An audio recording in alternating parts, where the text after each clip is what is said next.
Dr. Kim Tae-ho wiped the sweat from his forehead as he stared at the massive crystal structure before him. The alien miners had found it 2 kilometers below the surface of Kepler 442b, and now it sat in the excavation pit like a sleeping giant.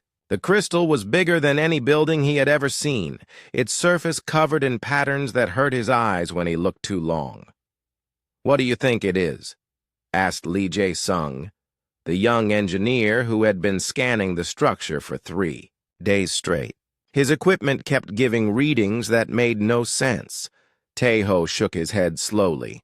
"I have never seen anything like this. The metal in those patterns is not from any planet we know. And look at this." He pointed to symbols carved deep into the crystal. "These marks are millions of years old, but the crystal itself seems to be even older. The mining colony was supposed to be a simple operation. Humans worked the mines while the Veltari Empire watched from their ships in orbit.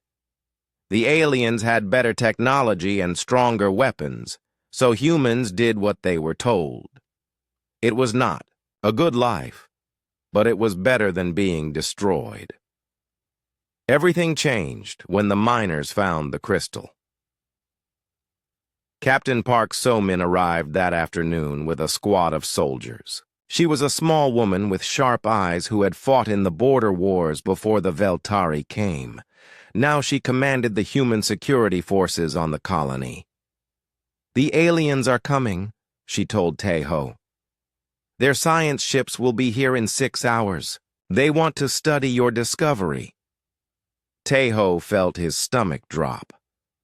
When the Veltari wanted something, they took it. Humans would be lucky if they were allowed to watch from a distance. "Have you found anything important?" So-min asked. "Maybe," Tae-ho said. He led her to where Dr. Choi Mira was working with her quantum scanners. Mira was the smartest person on the colony, a physicist who understood things that most people could not even imagine. "The crystal is not dead," Mira said without looking up from her equipment. "There is energy moving inside it, following paths we cannot see. And there is something else. The energy patterns match theoretical models for dimensional gates." So-min frowned. "You mean like the stargates in old movies?" "Not exactly," Mira said. "This would be bigger, much bigger. If I am right, this thing could open a door to anywhere in the universe, maybe even to other universes." The Veltari ships arrived exactly on time. They were huge metal shapes that blocked out the sun as they landed near the excavation site. Hundreds of alien workers poured out, carrying equipment that humans could barely understand. The Veltari looked like tall, thin people covered in gray skin. They had 4 arms and eyes that never showed emotion. They spoke in flat, mechanical voices and treated humans like useful animals. Their leader was named Velthar Corinthos. He studied the crystal for only a few minutes before making his decision. "This site is now under Veltari authority," he announced. "All humans will move to the outer perimeter. You will not interfere with our research." "Wait," Tae-ho said, stepping forward. "We found this. We should be part of the research team." Corinthos looked at him like he was a bug. "Humans lack the intelligence for this work. Your role is to provide labor when needed." So-min put a hand on Tae-ho's arm to stop him from saying something stupid.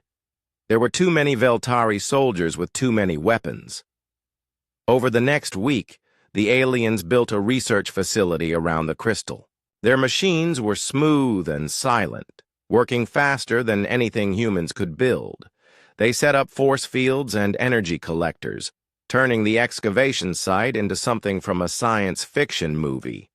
Han Bo-ra, the colony's communications specialist, managed to get close enough to listen to some of their transmissions. She was good with languages and had learned some Veltari words during her time on the colony. "They are calling it the threshold," she told the others during a secret meeting in the mining tunnels. They think they can use it to travel instantly between star systems. No more slow ships. Just step through and appear anywhere they want. That would change everything, Lee Jae-sung said. They could control the entire galaxy in days. They already control most of it, So-min pointed out grimly. The first test came 3 days later. The humans watched from behind their barriers as the Veltari powered up their machines. Energy flowed into the crystal like water into a pool.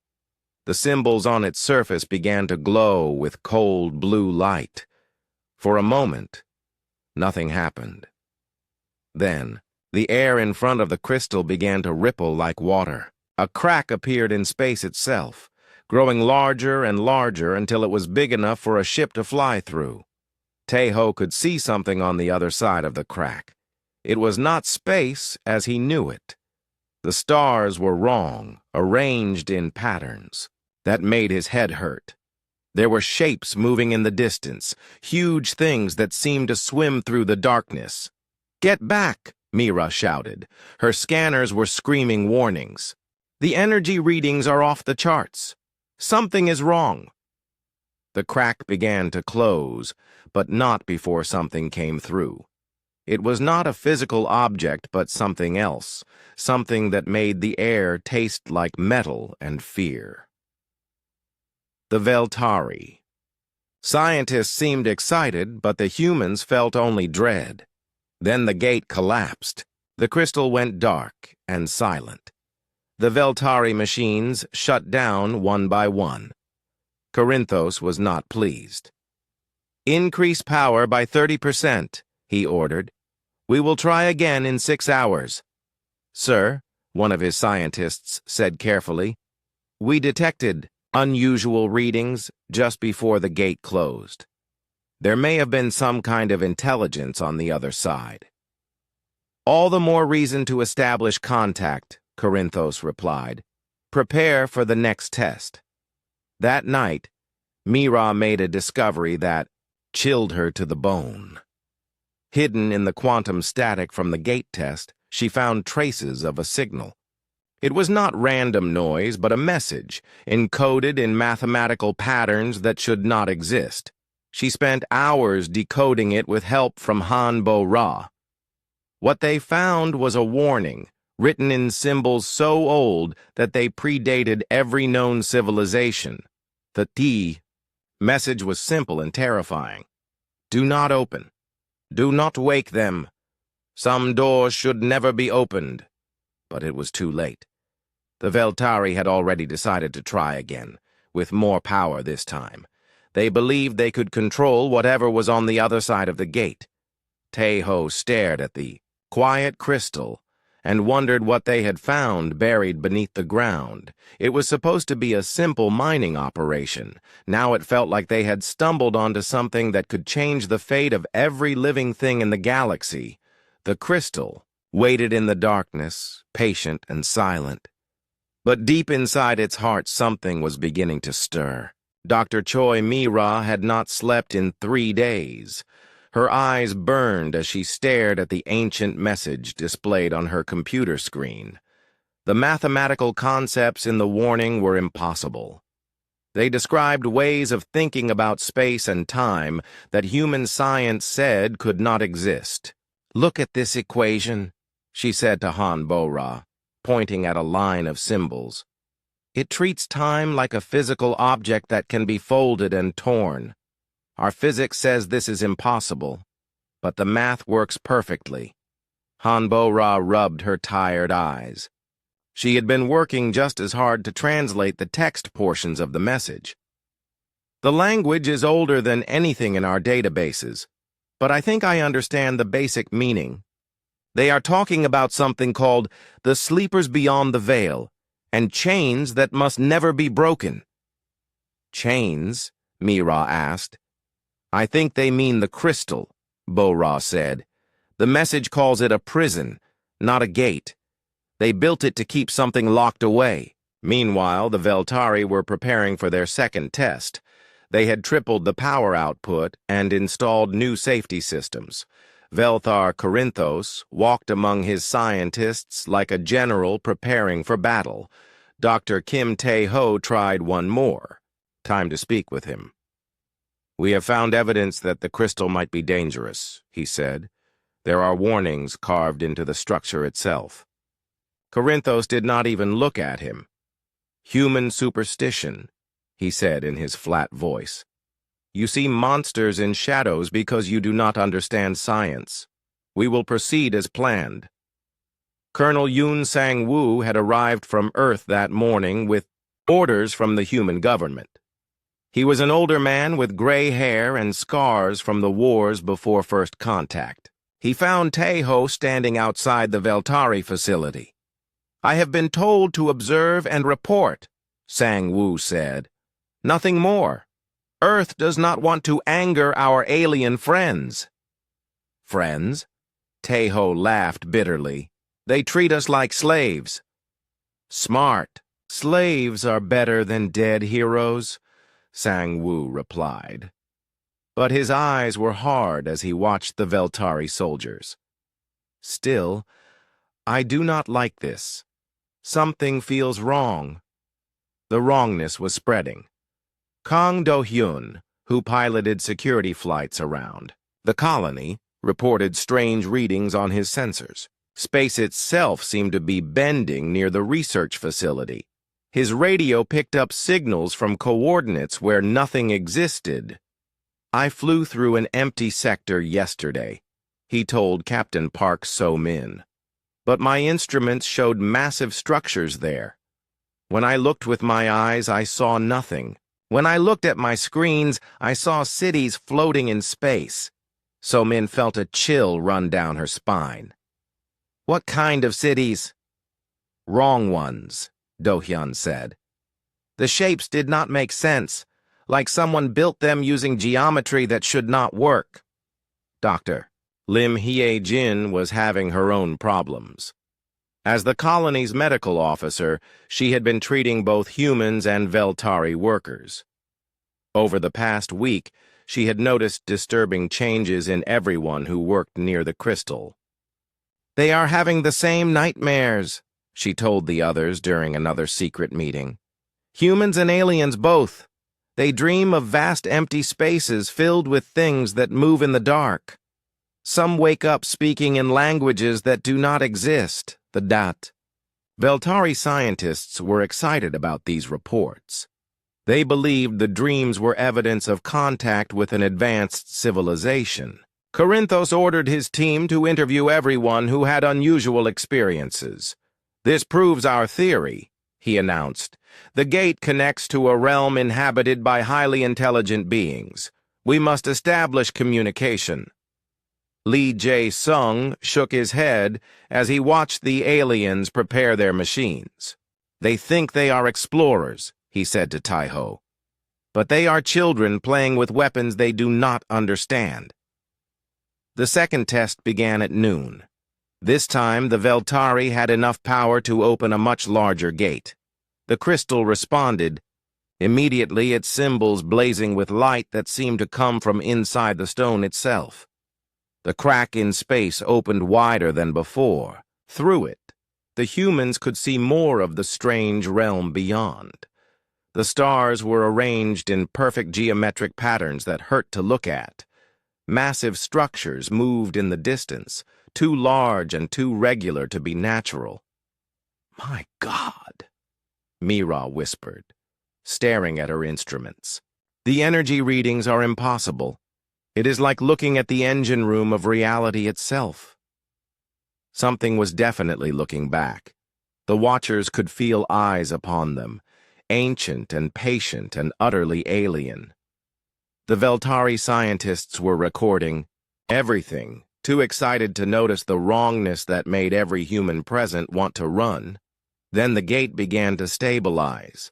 Instead of closing after a few seconds, it held open for 37 seconds, long enough for their sensors to get detailed readings of what lay beyond. The structures on the other side were not built by any civilization they could understand. They followed architectural principles that violated the laws of physics, bridges connected to nothing, towers twisted through dimensions that should not exist, and everywhere there was movement in the shadows. "Something is coming through," Du Hyun reported from his fighter. His voice was tight with fear. "I can see it on my sensors, but not with my eyes." He was right. Something had crossed over during those 37 seconds, but it was not made of matter as humans understood it. It was a presence, a consciousness, that spread like smoke through the facility's computer networks and into the minds of those nearby. The first to be affected were the Veltari scientists closest to the gate. Their behavior changed in subtle ways. They worked with perfect efficiency, never making mistakes, never wasting time on unnecessary words. Their personalities seemed to fade, replaced by something cold and precise. "They are acting like machines," Hyojin observed. "No emotion, no hesitation, no no individual behavior at all." Taeho tried to speak with one of the affected scientists, a Veltari named Zixkalar, who had been almost friendly before. Now the alien stared at him with empty eyes. "The architects bring order," Zixkalar said in a voice that was perfectly flat. "Chaos will be corrected. Imperfection will be eliminated." "Architects?" Taeho asked, but the alien had already turned away. Mira's analysis of the quantum residue from the gate was terrifying. "The crystal is not a transportation device," she reported to the human leadership. "It is a lock. A very sophisticated lock designed to keep something imprisoned. And we just helped them pick it." Sangwoo listened to her report with growing alarm. "What exactly did we release?" "I think they are called the architects," Mira said. "Based on the ancient warnings and what we have observed, they are beings from a parallel dimension where the laws of physics work differently. They seem to believe that our universe is chaotic and needs to be corrected." "Corrected how?" "By eliminating free will, emotion, and unpredictability," Mira said. "They want to turn everything into a perfectly ordered system where every action can be predicted and controlled." That night, more Veltari fell under the influence of the architects. They worked through the night without rest, modifying their equipment with improvements that no one had designed. Their efficiency was perfect, but their eyes were dead. The humans watched from their barracks and felt a deep, primitive fear. Something terrible had been awakened, something that had been buried for a very good reason. The Veltari thought they could control it, but they were already being controlled themselves. Taeho stood at his window looking out at the research facility. The crystal pulsed with a steady rhythm now, like a heartbeat. In its light, he could see the possessed Veltari moving with mechanical precision. "They thought they could control the gate," he said quietly. "But they woke up something that was buried for a reason." The question now was whether anyone could put it back to sleep before it was too late. The infection spread faster than anyone expected. By morning, half the Veltari research team had been taken over by the presence that came through the gate. They worked with inhuman efficiency, their movements perfectly coordinated like parts of a single machine.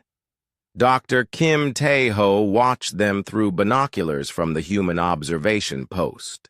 "They are not even talking to each other anymore," he said to Captain Park So-min. "But somehow they all know exactly what to do." So-min lowered her own binoculars with a troubled expression. "It is like watching robots that look like people. They have lost something essential."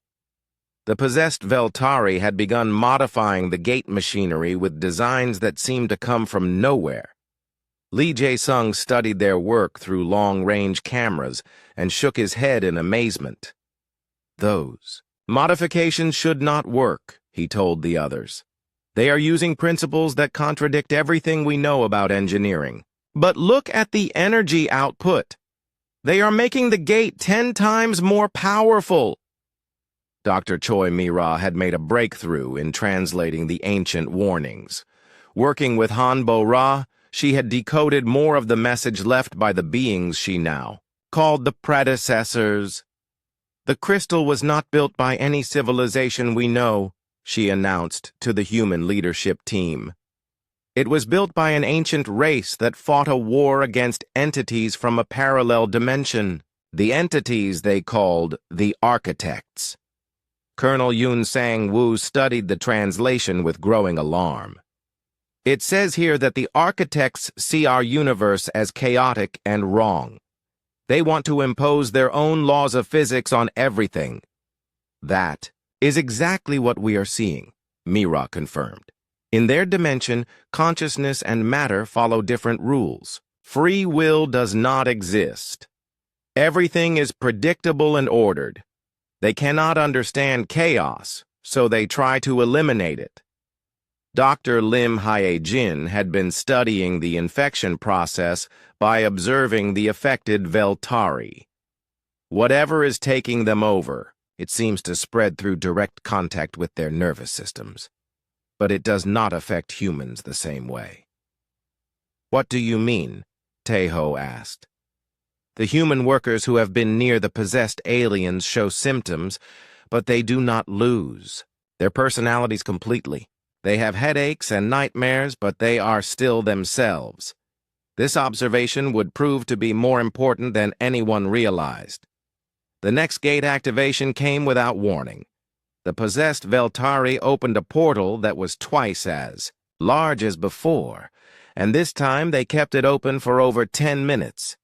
Through the gateway, everyone could see massive structures moving in the alien dimension.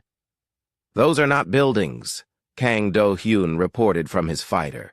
He was flying patrol at a safe distance, but even from miles away he could see through the portal. They are ships, huge ships the size of moons. The structures beyond the gate were moving with purpose now, approaching the portal from their side. They were built using impossible geometry that made human eyes water to look at them. Every surface was perfectly smooth, every angle precisely calculated, and they were definitely coming through. All personnel, immediate evacuation, So Min ordered, over the radio. This is not a drill. Everyone to the emergency shelters now. But it was too late. The first architect's ship emerged from the portal like a whale rising from deep water. It was a kilometer long and shaped like a geometric puzzle that folded in on itself. Where it touched, the normal universe, reality bent and twisted to accommodate its impossible structure. The ship did not land. Instead, it hovered above the research facility and began broadcasting a signal that affected every piece of electronic equipment on the planet. The Veltari machinery responded immediately, upgrading itself according to architect specifications. More disturbing was the effect on living minds. Every Veltari within 50 kilometers of the ship fell under architect control instantly. They dropped whatever they were doing and began walking toward the research facility with mechanical precision. But the humans reacted differently. Instead of being controlled, they felt sick and disoriented. Many collapsed with severe headaches, but they remained themselves. Why are we not affected like the aliens? Hyojin wondered as she treated human refugees in the emergency shelter. Mira had a theory. Our brains work differently, she said. Humans are more chaotic in their thinking. We make random connections, have irrational emotions, act on impulses. The architects cannot predict us as easily. Taeho felt a spark of hope. You mean our human flaws are actually protecting us? Not flaws, Mira corrected. Features. The predecessor's warning mentioned something about seeds of chaos planted in younger races. I think they designed some species to be resistant to architect control. This resistance was not perfect, however. The longer humans stayed near architect influence, the more their minds were affected. Several colonists had already begun speaking in the same flat, emotionless voice as the possessed Veltari. Lee Jae-sung made another important discovery while studying the architect ship. Their technology is incredibly advanced, but it has a weakness. It assumes that everything will behave logically and predictably. When something acts randomly, their systems have trouble adapting. He demonstrated by jamming their sensors with a device that generated truly random signals.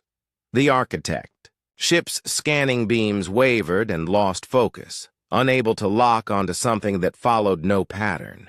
If we can be unpredictable enough, we might be able to fight them, Sang-woo realized.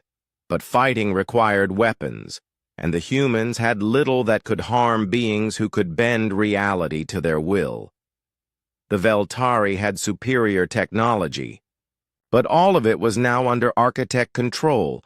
The breakthrough came from an unexpected source. Kang Do-hyun had been experimenting with his fighter systems, trying to jam architect signals.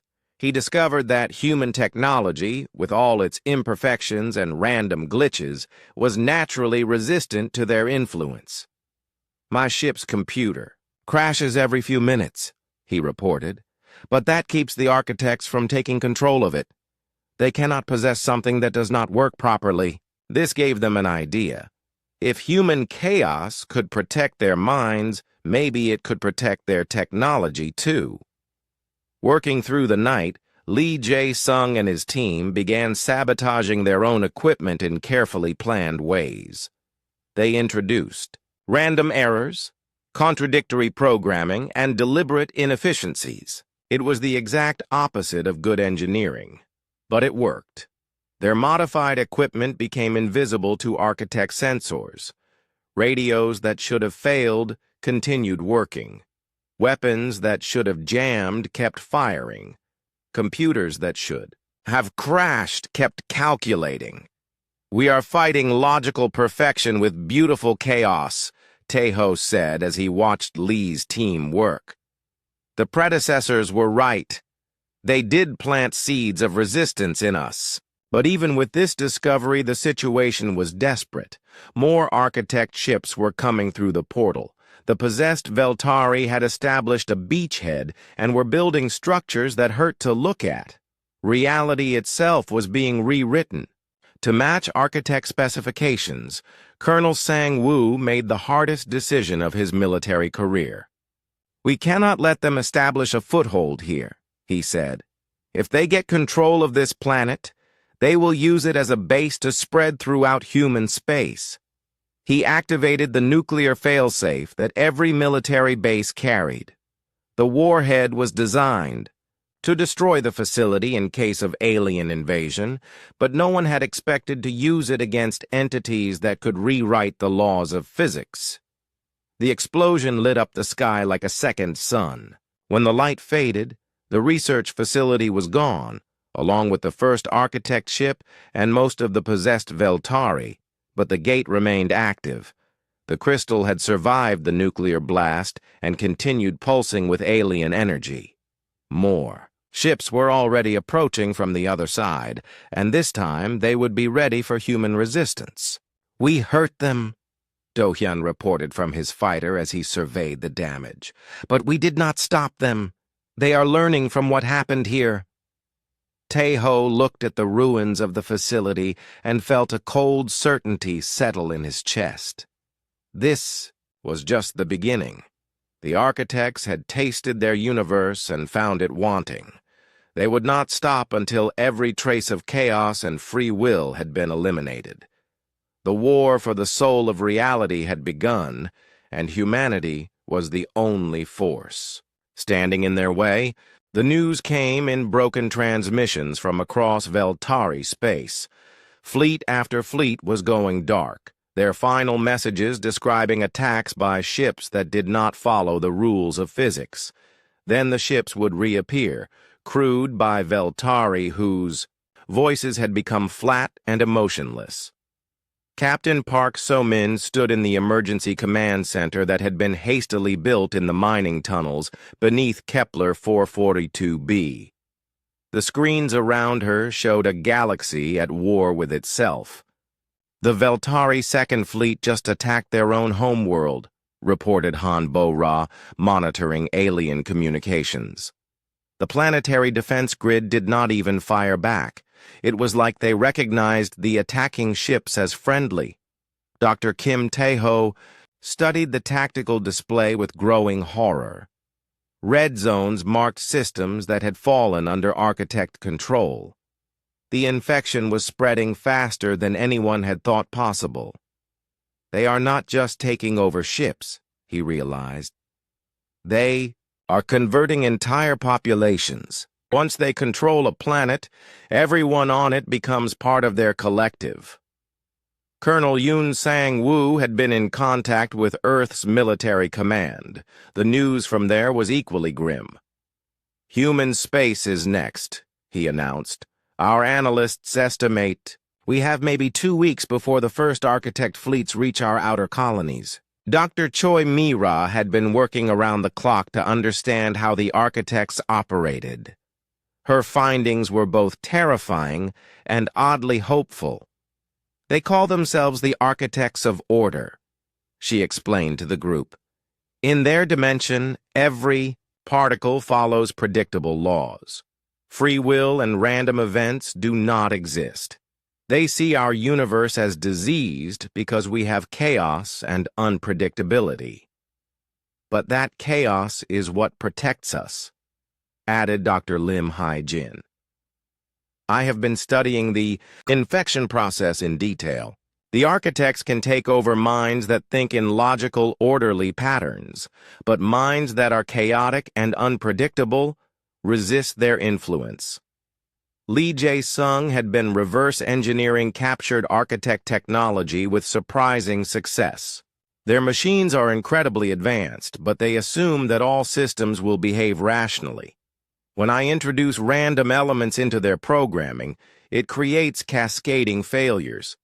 This discovery led to the development of what humans began calling chaos weapons, devices that worked by being deliberately unpredictable. A missile that changed course randomly could not be intercepted by systems that tried to calculate its path. A computer virus that rewrote itself continuously could not be stopped by logical defenses. Kang Do-hyun had become the test pilot for human chaotic technology. His fighter was now a patchwork of systems that should not work together, but somehow did. Every flight was different because the ship itself could not predict what it would do next. "I just attacked an architect patrol," he reported after returning from a reconnaissance mission. "Their ships tried to surround me using perfect tactical coordination, but my ship randomly decided to fly backwards and upside down.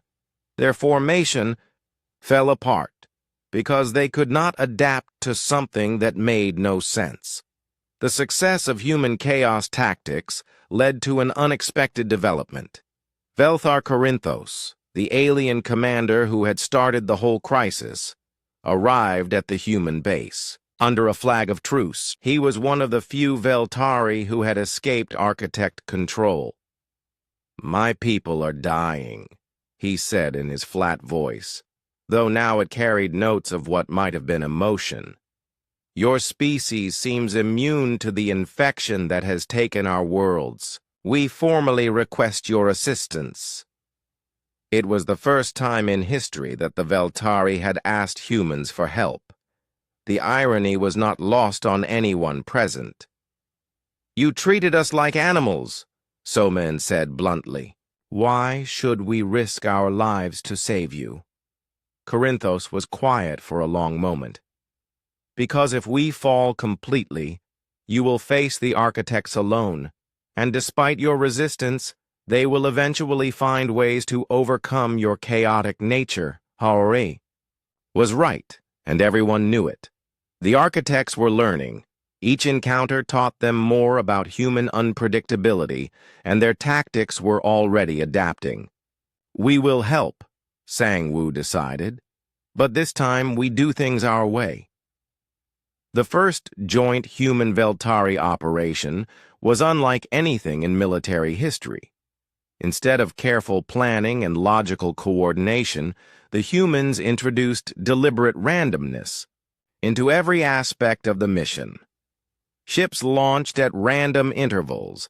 Flight paths changed without reason. Communications used codes that meant different things each time they were used. To traditional military thinking, it was madness. To the architects, it was invisible. "We are hitting their supply depot on Xerion Prime," So Min briefed the mixed fleet. "But we are not going to plan how. Each ship will choose its own target and attack method. The only rule is that there are no rules." The attack succeeded beyond all expectations. Architect ships tried to respond to the human assault, but could not predict what would happen next. When they moved to defend one area, the humans randomly attacked somewhere else. When they calculated the most likely escape routes, the humans chose the impossible ones. But victory came with a terrible cost. The architect response was swift and merciless. They began targeting not just military objectives, but civilian populations. Entire colonies were converted in hours, their inhabitants becoming emotionless servants of perfect order. "They are learning to hate us," Mira observed after analyzing architect behavioral patterns. "Hatred is an emotion, which means they are becoming more like us. That should weaken them, but it also makes them more unpredictable." The war escalated rapidly. Architect fleets began arriving in human space, but they were different from the forces that had conquered the Veltari. These ships were designed specifically to fight chaotic opponents. They used probability weapons that attacked multiple possible futures simultaneously. They deployed reality anchors that prevented local space from being altered by human chaos effects. Earth's defenses were impressive, but not enough. The planet's orbital stations fell one by one to architect assault forces that fought with mathematical precision. Human defenders found that their chaos tactics were less effective against enemies who had studied them. "They are adapting faster than we expected," Hyojin reported from the medical station where she was treating wounded refugees. "The infection rate among humans is increasing. Whatever they learned from studying us, they are using it to break down our natural resistance." The breakthrough came from an unexpected source. Han Bo-Ra had been monitoring communications from across the galaxy, looking for signs of other resistant species. What she found changed everything. "We are not alone," she announced excitedly. "There are at least 12 other species that show partial resistance to architect control. Artists, rebels, outcasts, individuals who think differently from their mainstream cultures." Taeho felt a surge of hope. The predecessors did not just plant resistance in humans, they created a galaxy-wide immune system. Working through underground networks, the humans began contacting these resistant individuals. A Veltari poet who had been hiding in asteroid fields. A pack of alien miners who solved problems through trial and error rather than planning. A group of digital artists whose work was so abstract that architect minds could not process it. Each group brought their own form of chaos to the fight. Together, they formed a resistance movement that spanned dozens of worlds and countless species. But even with these allies, the situation continued to deteriorate. The architects had learned to weaponize order itself. They deployed devices that imposed logical thinking on entire star systems. Planets under their influence became sterile worlds where every action was predetermined and every thought followed approved patterns. "We are losing," Sang-Woo admitted during a strategy meeting. "For every world we free, they take 3 more. Our chaos tactics work, but they are not enough to win this war. Du Hyun, who had become something of a hero among the resistance, had a different perspective. Maybe winning is not the point, he said. Maybe surviving is enough. As long as some chaos remains in the universe, there is hope. Mira was working on something that might tip the balance. Deep in the quantum equations that governed reality, she had found traces of the predecessor's original plan. They had not just created resistant species, they had built a weapon. It is called the Chaos Engine, she explained to the group. A device that can amplify human unpredictability and broadcast it across space. If we can build it, we might be able to create zones where architect control becomes impossible. The plans were incredibly complex, requiring technology that humans did not possess, and materials that could only be found in architect-controlled space. It would be the most dangerous mission in human history. But as reports came in of more worlds falling to the architect's perfect order, they knew they had no choice. The galaxy was becoming a sterile, predictable place where free will was being systematically eliminated. Somewhere in the darkness between stars, ancient weapons were stirring. The final battle for the soul of reality was about to begin. Earth had become the last free world in known space. The blue planet hung in the void like a beacon of chaos, surrounded by the wreckage of humanity's outer colonies and the gleaming ships of the architect fleet. Captain Park So-min stood on the bridge of the human flagship, watching the enemy formations approach with mathematical precision. Each architect vessel moved in perfect coordination with its neighbors, creating patterns that were beautiful and terrifying to behold. They have over 3,000 ships, reported Kang Do-hyun from his fighter squadron. Perfect formation, perfect timing. It is like watching a ballet performed by machines. Behind the architect fleet came something even more disturbing. Hundreds of Veltari ships crewed by the converted. Former allies now served the cause of perfect order, their creativity and individuality erased. In the command bunker beneath Geneva, Colonel Yoon Sang-woo prepared to implement the most desperate strategy in military history. He had named it Protocol Chaos, and it violated every principle of warfare ever developed.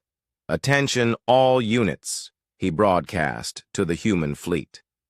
"You are no longer required to follow orders. Each ship will choose its own targets and tactics. Coordinate with nobody. Trust your instincts over your instruments. Make decisions that make no sense."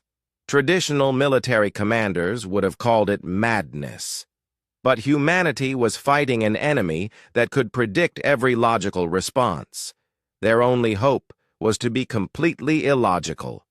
Dr. Kim Tae-ho had made the journey to Earth, carrying the most important discovery in human history. Deep in the predecessor ruins, he had found proof that humanity's chaotic nature was not accidental. "We are not just resistant to architect control," he explained to the Emergency Council. "We were designed to be their opposite.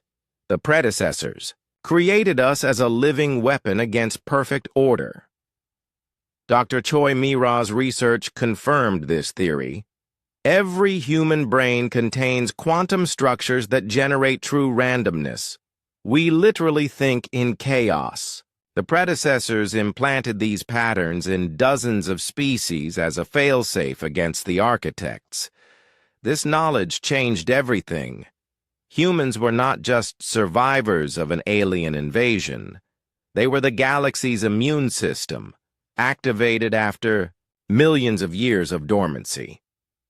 Working around the clock, Lee Jae-sung had been developing new chaos weapons based on predecessor technology.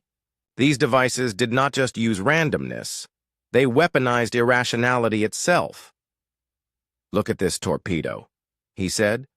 showing the Council his latest creation.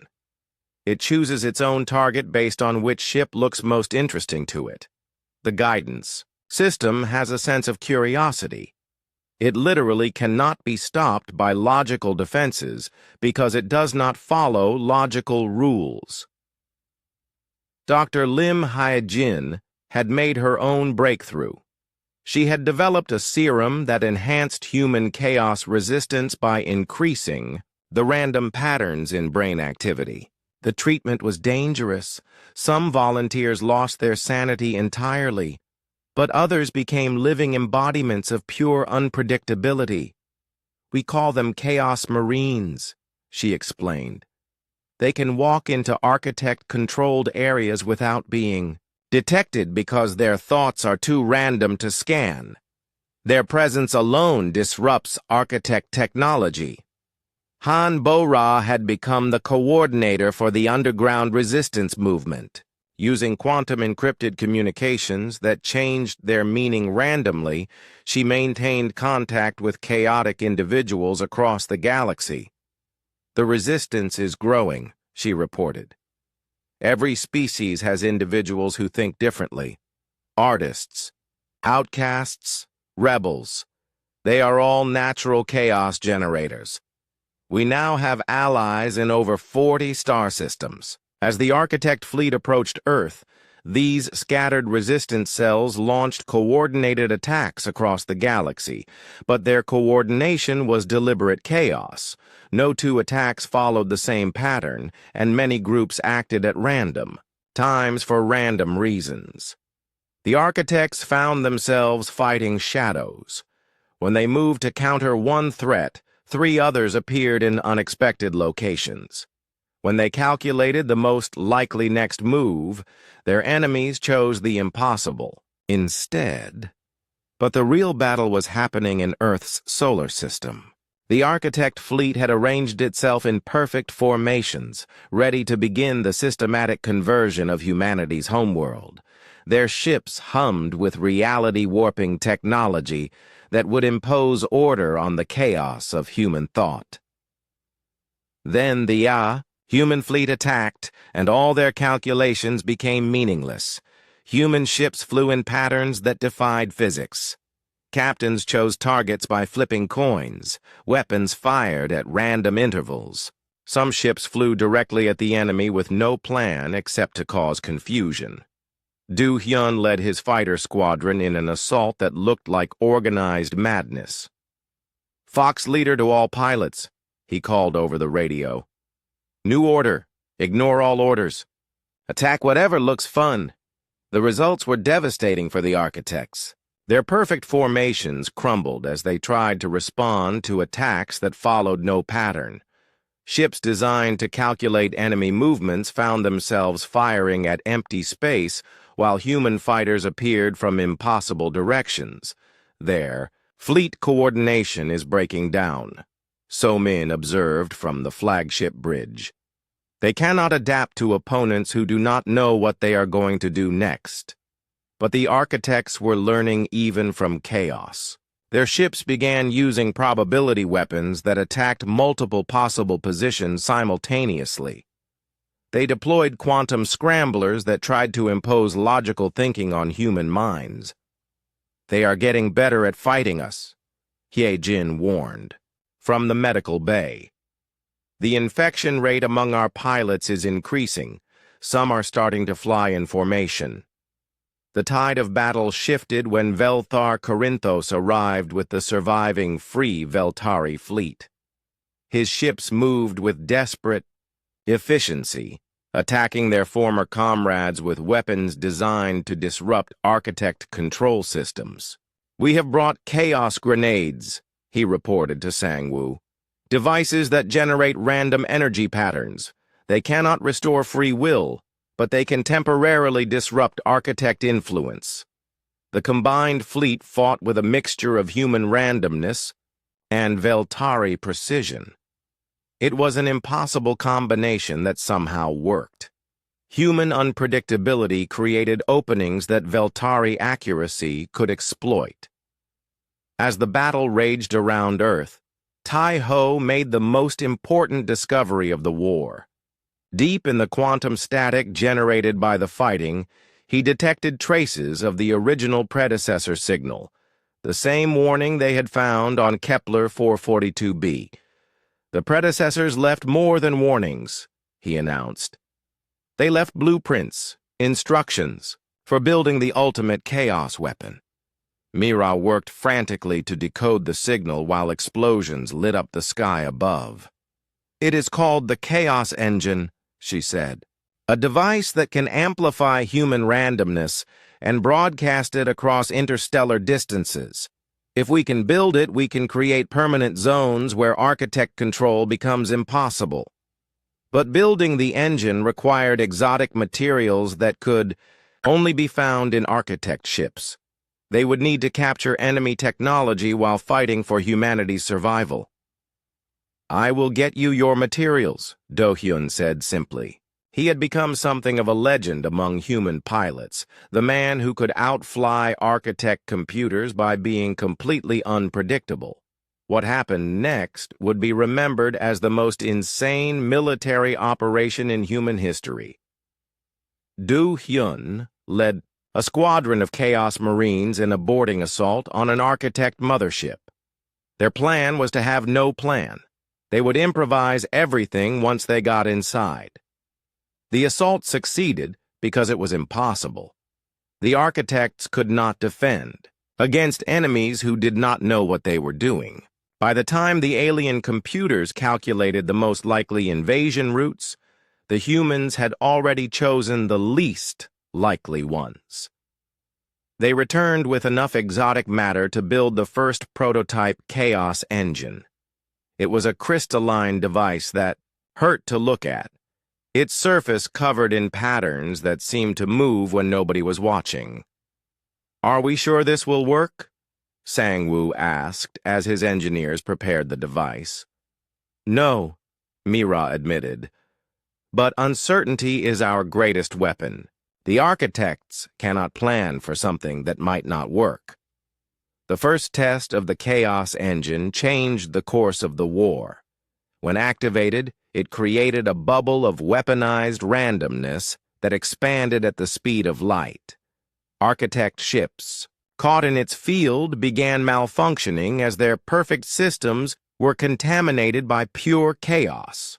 More importantly, converted beings within the field began to regain their free will. Possessed Veltari crews suddenly remembered who they were and turned their weapons on their architect commanders. "It works!" Heejin shouted over the chaos of battle.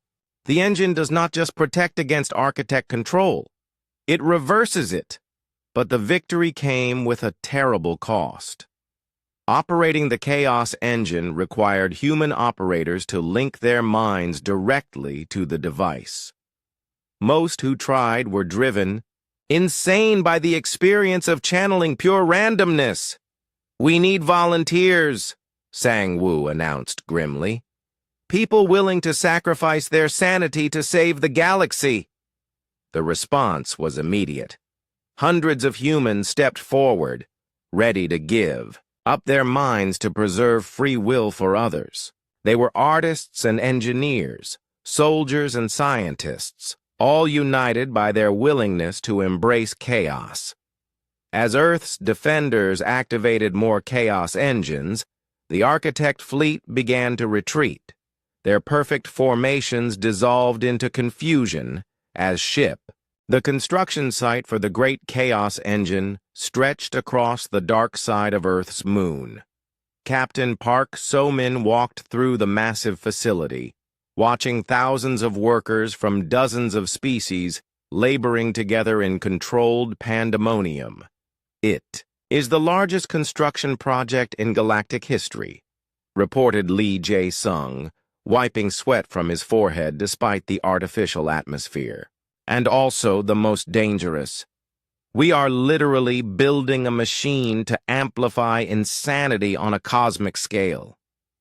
The engine itself was taking shape in the center of the facility, a crystalline structure the size of a city that seemed to bend space around itself. Looking at it too long caused headaches and hallucinations, as if human minds were not designed to perceive something so fundamentally chaotic. Dr. Choi Mi-ra supervised the quantum alignment chambers, where volunteers prepared to link their minds to the device. The volunteers came from every human world that remained free, and their reasons for joining were as varied as humanity itself. "I lost my family to the architects," said one volunteer, a former teacher from Mars Colony. "If giving up my sanity can prevent others from losing theirs, it is worth it." Another volunteer was a young artist whose paintings had somehow become weapons against architect possession. "My art is chaos made visible," she explained. "The engine will let me paint on the canvas of reality itself." Dr. Lim Hye-jin monitored the medical aspects of the linking process. What she discovered was both encouraging and terrifying. The human volunteers retain more of their personalities than expected, she reported to the command council, but they become something new. Beings who exist partially in our dimension and partially in the realm of pure possibility. Dr. Kim Tae-ho had been studying the psychological effects of chaos enhancement. They are still human, but they think in ways that transcend normal logic. They can see connections and patterns that should not exist. Some claim to remember things that never happened. The first field tests had been promising. Kang Do-hyun had volunteered for the prototype neural link, connecting his fighter directly to a small chaos engine. The results were spectacular. "I can see the shape of battles before they happen," he reported after returning from a test flight. "Not because they are predetermined, but because I can see all the possible ways they might unfold. Then I choose the most unlikely outcome and make it real." His success led to the development of the Chaos Corps, elite pilots who flew ships, powered by controlled randomness. Their vessels defied physics in new ways every day, becoming more unpredictable with each mission. But the real breakthrough came when Han Bo-ra made contact with other chaos engines being built across the galaxy. The resistance movement had grown into a network of free worlds, each constructing their own version of the ultimate chaos weapon. "The Veltari are building one in their hidden shipyards," she reported. "The Korthek rebels have created a mobile version that can be deployed from their asteroid bases. Even the machine intelligences on Sigma Draconis have found ways to embrace beneficial chaos." Colonel Yoon Sang-woo studied the strategic implications with mixed feelings. "If all these engines activate simultaneously, we could create a galaxy-wide chaos field. But the risks are enormous. We could destroy the fabric of reality itself." The architects were not passive observers of these developments. Their response was swift and terrifying. The deployment of order bombs, weapons that imposed absolute logic on entire star systems. "They hit the colony world of New Geneva yesterday," reported So-min with horror in her voice. "The entire population is still alive, but they have lost the ability to think creatively. Every person on the planet now thinks exactly the same way. The order bombs turned diverse worlds into sterile copies of architect perfection. Children stopped playing games. Artists abandoned their work. Scientists could only pursue research that led to predetermined conclusions. They are trying to create a firewall of pure logic around our chaos zones," Mi-ra realized. "If they succeed, our engines will be isolated and useless." Time was running out. Intelligence reports showed massive architect fleets gathering in the Mo Galactic core, preparing for a final assault on the remaining free worlds. They had learned from their defeat at Earth and were bringing weapons specifically designed to counter human chaos. "We have to activate the engine now," Sang-woo decided, "before they can complete their preparations." But the great engine was not yet complete. The quantum alignment chambers could only support half the planned number of operators. The reality, anchors that would prevent the device from tearing apart local space, were still being calibrated. If we activate it prematurely, we risk creating a chaos cascade that could spread across the entire universe, Mira warned. Every thinking being in existence could be driven insane. Tejo looked at the incomplete engine and made a decision that would haunt him forever. Better a universe of madmen than a universe of slaves, he said quietly. The activation sequence began with volunteers entering the neural linking chambers. Each person who connected to the engine surrendered a piece of their humanity, but gained the ability to touch the fundamental forces of reality. Heejin monitored their vital signs with growing alarm. Brain activity is off the charts. They are processing information in ways that should be impossible. Some are showing neural patterns I have never seen before. The volunteers themselves reported strange experiences. They could see the quantum threads that connected all matter. They could hear the mathematical music that underlied physical laws. Most disturbing of all, they could sense the presence of the architects pressing against the barriers of reality. "They are so afraid," said one volunteer, tears streaming down her face. "The architects are terrified of chaos because in their dimension, randomness equals death.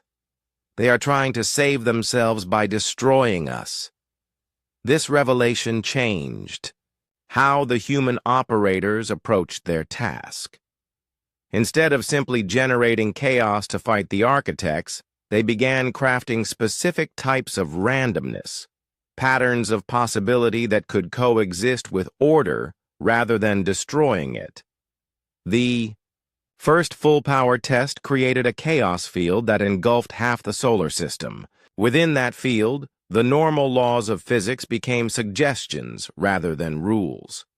Ships could fly faster than light by forgetting that such travel was impossible.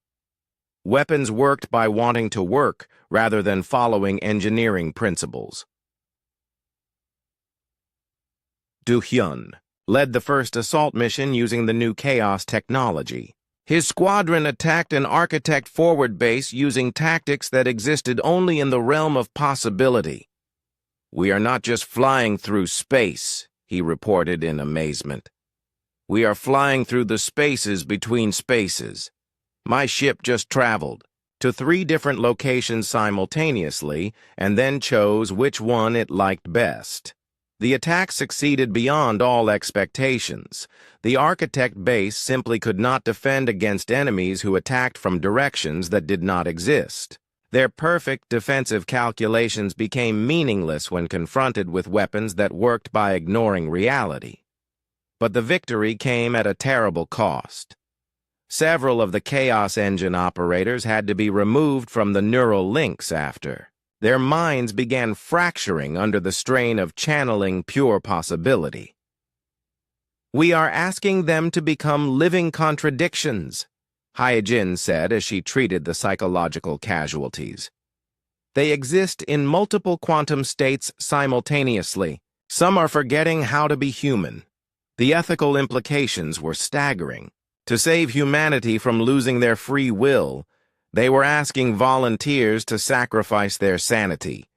Each person who linked to the engine became less human and more like a force of nature. Are we becoming the very thing we are fighting against? Tejo wondered aloud. The architects eliminate free will through order. Are we eliminating humanity through chaos? Mira had been monitoring the broader effects of chaos field deployment. "The universe itself is changing," she reported. "Reality is becoming more flexible, more responsive to conscious will. We are not just fighting the architects, we are reshaping the fundamental nature of existence." This realization led to the development of the final phase of their strategy. Instead of simply defeating the architects, they would create a new, type of reality where order and chaos could coexist. The ultimate chaos engine would not destroy their enemies but transform the nature of conflict itself. We call it the Reality Revision Protocol, Sang Woo explained to the assembled commanders. We will rewrite the basic laws of physics to include provisions for both perfect order and perfect chaos. The universe will become large enough for both paradigms. The plan required every chaos engine in the galaxy to activate simultaneously, creating a network of possibility that would reshape reality on a cosmic scale. It was the most ambitious project ever attempted by any species. As the final preparations began, the volunteers in the neural chambers experienced visions of the future they were creating. They saw a universe where artists could paint with starlight, where engineers could build bridges across dimensions, where the impossible became merely improbable. But they also saw the price of their victory. Humanity would never be the same. They would become something new, beings who existed partially in chaos and partially in order, capable of great beauty and terrible. The portal to the architect dimension shimmered like a wound in space above the ruins of Kepler 442b. Dr. Kim Tae-ho stood at the edge of the gateway, wearing a suit designed to protect him from the reality-warping effects of the alien realm. Beyond. "Last chance to change your mind," said Captain Park So-min through the radio. She commanded the strike force from orbit, but the actual mission into the architect home dimension had to be carried out by volunteers who might never return. "The Chaos Engine network is stable," reported Dr. Choi Mi-ra from the moon base. "We can maintain the portal for 6 hours. After that, you will be trapped on the other side." Tae-ho checked his equipment one final time. The gear was a bizarre mixture of human technology enhanced with chaos effects and architect devices that had been captured and reprogrammed. Nothing was guaranteed to work in a dimension where different laws of physics applied. "Team Alpha, sound off," he called to his companions. Kang Do-hyun, pilot and chaos specialist ready to make no sense whatsoever, came the first response. Lee Jae-sung, engineer and professional reality breaker, prepared to fix things by breaking them worse, said the second. Dr. Lim Hye-jin, medic and sanity consultant, standing by to treat impossible injuries, reported the third. The team of 12 had been chosen for their ability to function in chaotic environments. Each had undergone partial neural linking with the Chaos Engine, giving them minds that could adapt to the impossible logic of the architect realm. "Han Bo-ra here, communications and linguistics," said their translator. "I have been studying architect language patterns. They communicate in mathematical concepts rather than words. This should be fun." Colonel Yoon Sang-woo gave the final briefing from Earth Command. "Your mission is to plant chaos bombs at key points in their infrastructure. But remember, the goal is not to destroy them. We want to create zones where they can exist safely without needing to convert our universe." The strike team stepped through the portal and immediately felt reality shift around them. The architect dimension was a realm of perfect geometric shapes, floating in crystalline void.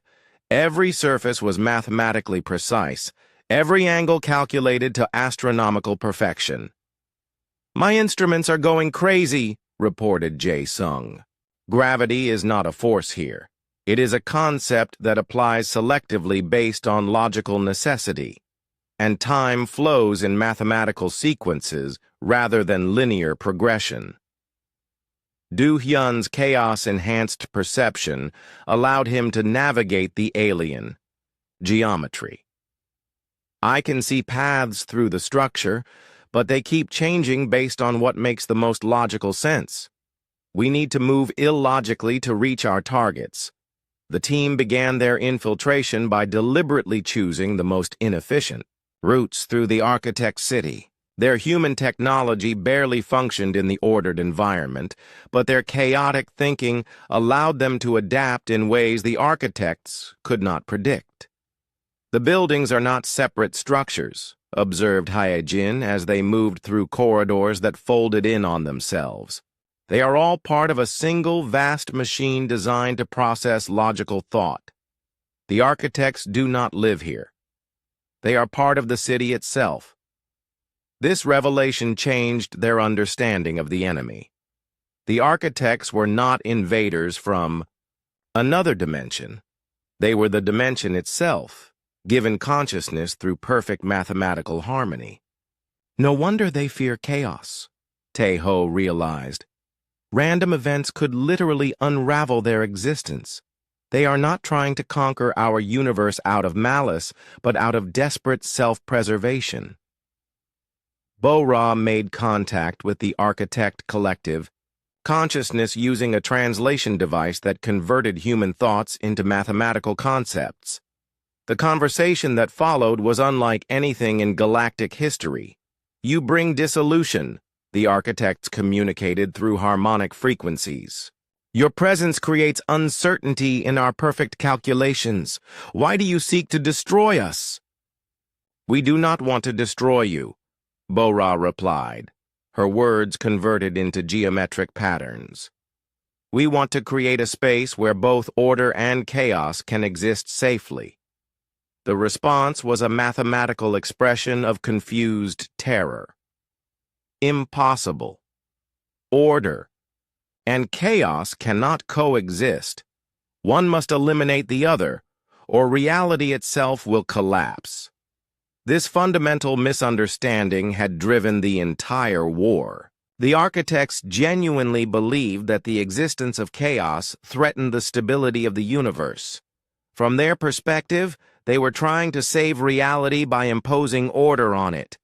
"Show them," Tae-ho ordered. The team activated their chaos bombs, but these were not weapons of destruction. They were seeds of possibility that created small zones where the rigid laws of the architect dimension became flexible.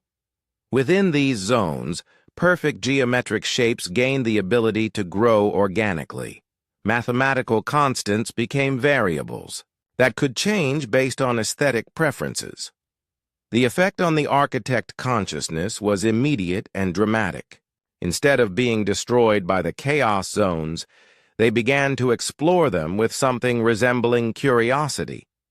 For the first time in their existence, they experienced true creativity, the ability to create something that had not been predetermined by logical necessity.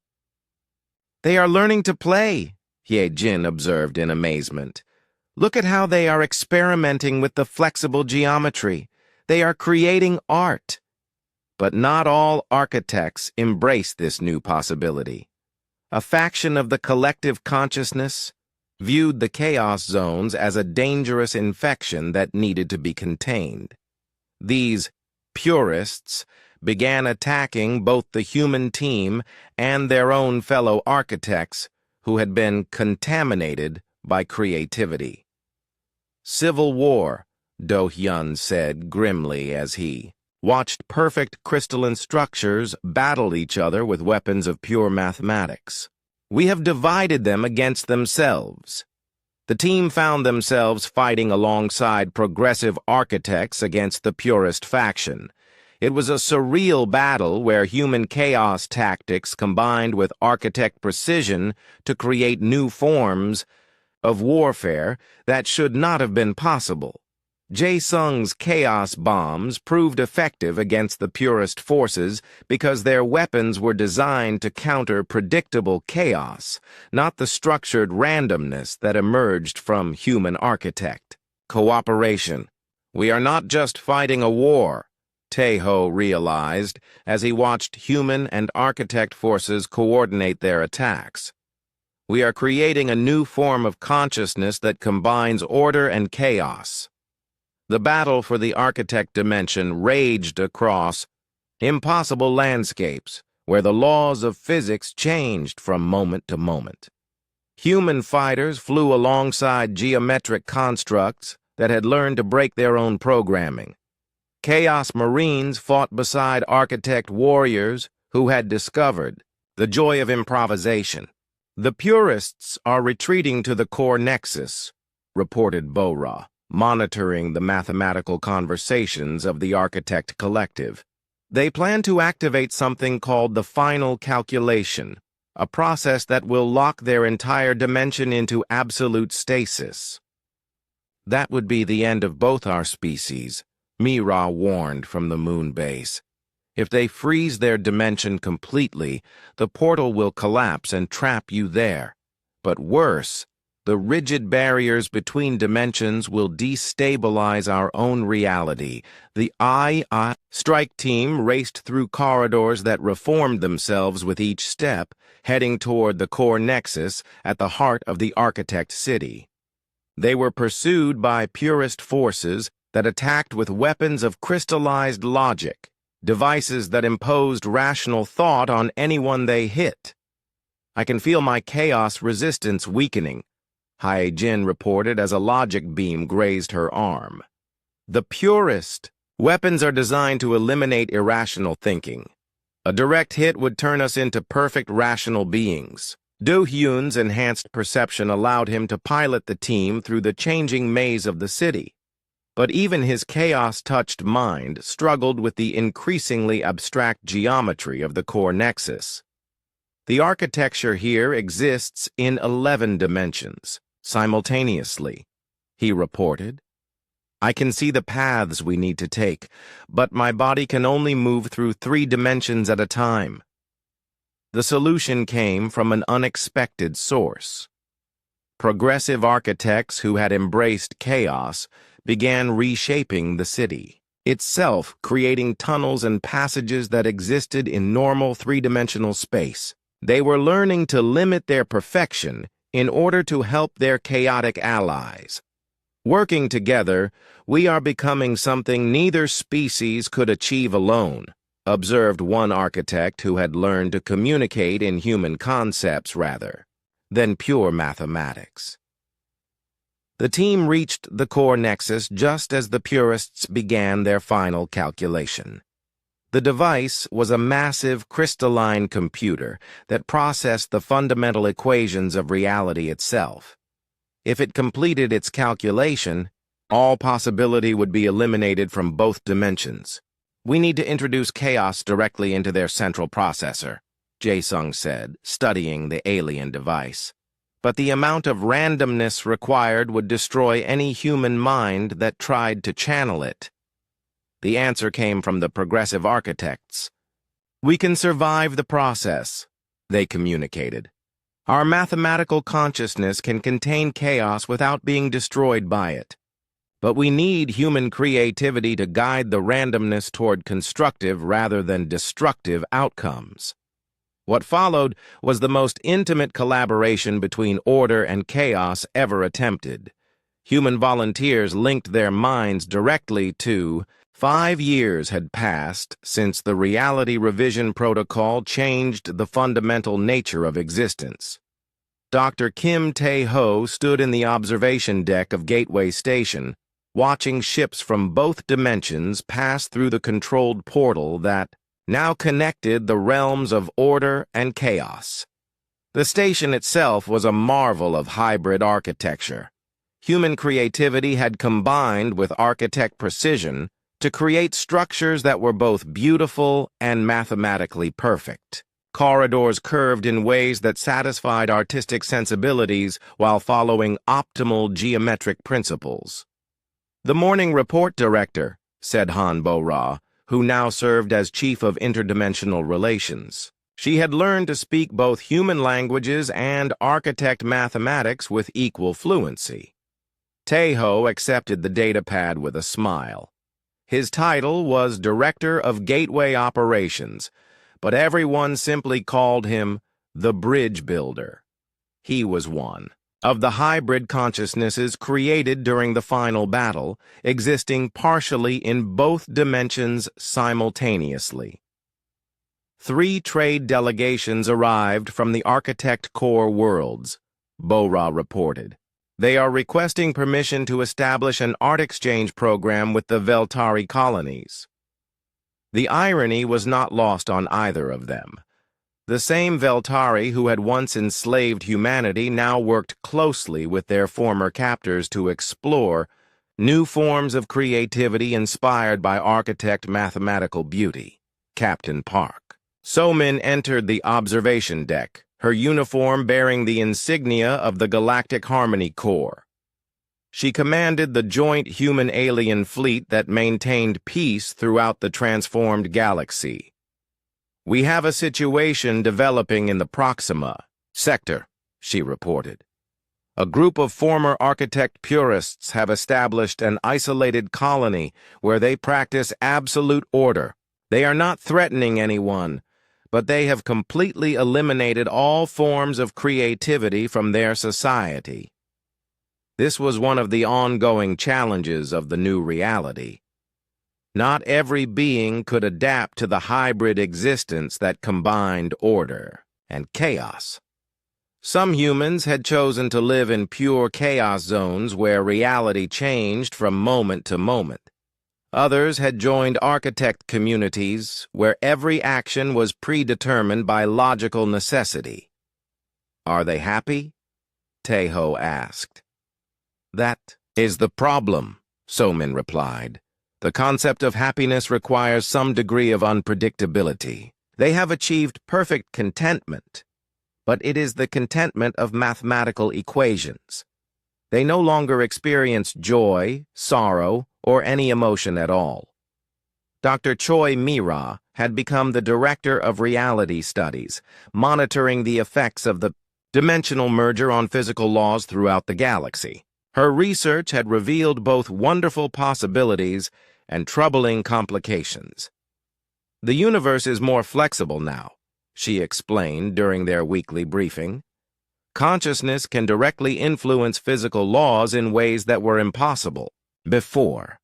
But this also means that strong emotions or focused thoughts can accidentally alter reality." This had led to the establishment of the Chaos Corps, the elite force originally created by Kang Do-hyun. Now they served as the galaxy's reality maintenance team, traveling to locations where the balance between order and chaos had become unstable. "Yesterday, we had to stabilize a star system where a grieving widower's sorrow was causing gravity to behave erratically," reported Do-hyun, who commanded the Corps from his flagship that existed in 7 dimensions simultaneously. His pain was literally pulling planets out of orbit. These incidents required delicate intervention. The Corps could not simply suppress human emotion or creativity that would violate the fundamental principles of the new reality. Instead, they had to find ways to channel chaotic effects constructively. Lee Jae-sung had revolutionized engineering by developing tools that combined architect precision with human innovation. His latest creation was a shipyard that could build vessels by imagining them into existence, guided by mathematical frameworks that ensured structural integrity. "We are not just building ships anymore," he explained to a group of visiting engineers. "We are creating new forms of transportation that exist partially in multiple dimensions. A journey from Earth to Alpha Centauri now takes 3 hours because the ship convinces space-time that the distance is shorter than it actually is." Dr. Lim Hye-jin faced different challenges as director of hybrid psychology. She treated beings who existed partially in both dimensions, helping them maintain their sanity while adapting to forms of consciousness that had never existed before. "The hybrid beings are stable, but they think in ways that neither fully human nor fully architect minds can completely understand," she reported. "They process information in patterns that combine logical sequences with intuitive leaps. Some describe their thought processes as dreaming in mathematics." The most successful hybrids had become the galaxy's teachers and mediators. They could explain human creativity to architect minds and demonstrate mathematical beauty to chaotic thinkers. Schools throughout known space now taught both logical reasoning and creative chaos as complementary skills.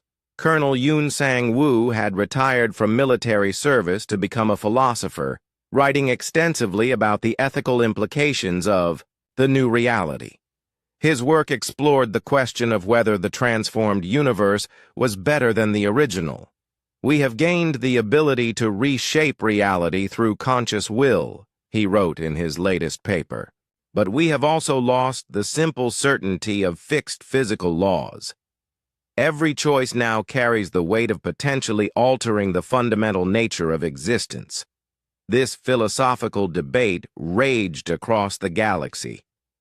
Some argued that the merger had created a paradise where any dream could become reality. Others worried that they had destroyed the natural order that gave life meaning. The Veltari had perhaps adapted most successfully to the new paradigm. Their natural inclination toward logical thinking combined well with the creativity they had learned from humans.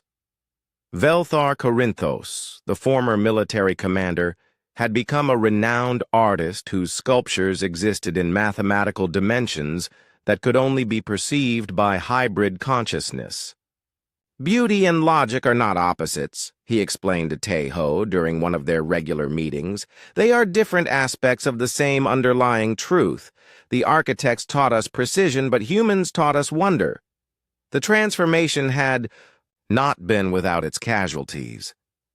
Many beings from both dimensions had been unable to adapt to the new reality. Memorial gardens now honored those who had sacrificed their sanity or their lives to create the hybrid universe. These gardens existed in spaces where pure order and pure chaos coexisted without merging, allowing visitors to experience both paradigms safely. "We remember the price of peace," Tae-ho said during the annual memorial ceremony. "Freedom was not free, and harmony was not achieved without sacrifice. But the benefits of the new reality were becoming more apparent each year. Diseases that had plagued both species were being cured by treatments that combined logical medical science with chaotic healing processes that worked through sheer force of will and hope. Artists created works that existed simultaneously in multiple dimensions, telling stories that could only be experienced by minds capable of processing both linear narrative and mathematical beauty. Scientists made discoveries by following hunches that led to mathematical proofs, while mathematicians found inspiration in the random patterns of natural phenomena. "We are becoming something new," observed one of the hybrid beings during a gathering of interdimensional ambassadors. "Not human, not architect, but a synthesis that incorporates the best of both paradigms." The children born in the new reality were particularly remarkable. They grew up thinking naturally in both ordered and chaotic patterns, switching between logical analysis and creative intuition as easily as breathing. These young beings represented the future of galactic civilization. "They do not see order and chaos as opposing forces," Hyejin noted in her psychological studies. "To them, mathematics and music are part of the same language. They solve problems by composing symphonies and create art by solving equations. Not all the changes were positive. The flexibility of the new reality had created problems that the old universe never faced. Nightmare zones had formed where uncontrolled emotions had warped space-time into dangerous configurations. Dream thieves roamed the galaxy, stealing the creative thoughts of others to fuel their own chaotic abilities. The Chaos Corps worked constantly to maintain stability, but they faced an impossible task. Every conscious being in the galaxy now had the potential to alter reality, and not all of them used that power responsibly. "We are learning that ultimate freedom requires ultimate responsibility," so Min reported during a security briefing. When every thought can change the world, every mind must be educated in the proper use of consciousness. This led to the establishment of the Academy of Balanced Thought, an institution that taught beings how to think safely in a reality where thoughts had physical consequences. Students learned meditation techniques that prevented accidental reality alteration, along with creative exercises that channeled chaotic energy constructively. As Tae-ho watched the daily traffic through Gateway Station, he reflected on how much had changed since that day when they first discovered the crystal on Kepler 442b. Humans were no longer the primitive species that,